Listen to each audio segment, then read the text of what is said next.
हाँ नाज़रीन, drama serial इंतहा की नेक्स्ट आने वाली एपिसोड में आप देखेंगे कि इधर नवीद पर बार बार शक करना ज़ैनब का आखिरकार एक नया ही रंग ले आता है और ज़ैनब का शक ठीक होने लगता है जब नवीद के ऑफिस में एक नई कुलीग आती है और वो उसे अच्छी भी लगने लग जाती है। इधर आप देखेंगे कि जब कहती है अनम कि ठीक है फ़हद, तुमने सारी रंजिशें दूर कर दी हैं, लेकिन इस बात की क्या गारंटी है कि अब भी वरीदा आंटी सज्जल से नहीं मिलेंगी। जिस पर कहता है फ़हद, मुझे इससे कोई फ़र्क नहीं पड़ता कि अब वो उससे मिलती हैं या नहीं, लेकिन मैंने तुमसे कहा है कि मैं तुमसे मोहब्बत करता हूँ और अपने बच्चे की आने वाली खुशी को मैं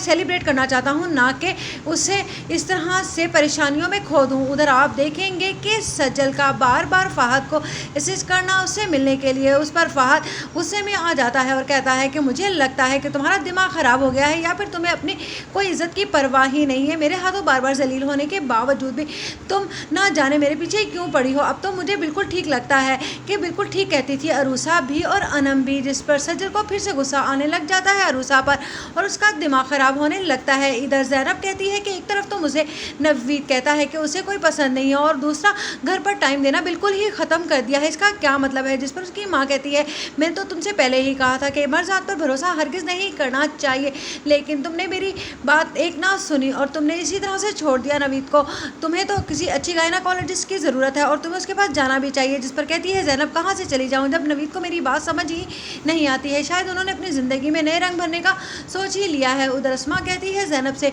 कि तुम अपना दिल छोटा ना करो, मैं नवीद से बात करूँगी। जिस पर ज़ैनब को अपनी गलतियों का एहसास होता है कि काश उसने अस्मा आंटी का साथ दिया होता तो आज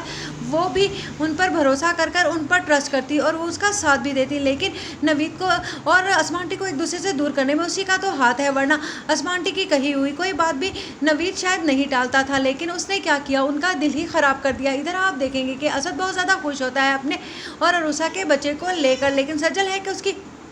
खुशियों में आग लगाने पर तुली हुई है। वो चाहती है कि किसी ना किसी तरह से अरूसा की ज़िंदगी में वही तबाही आ जाए।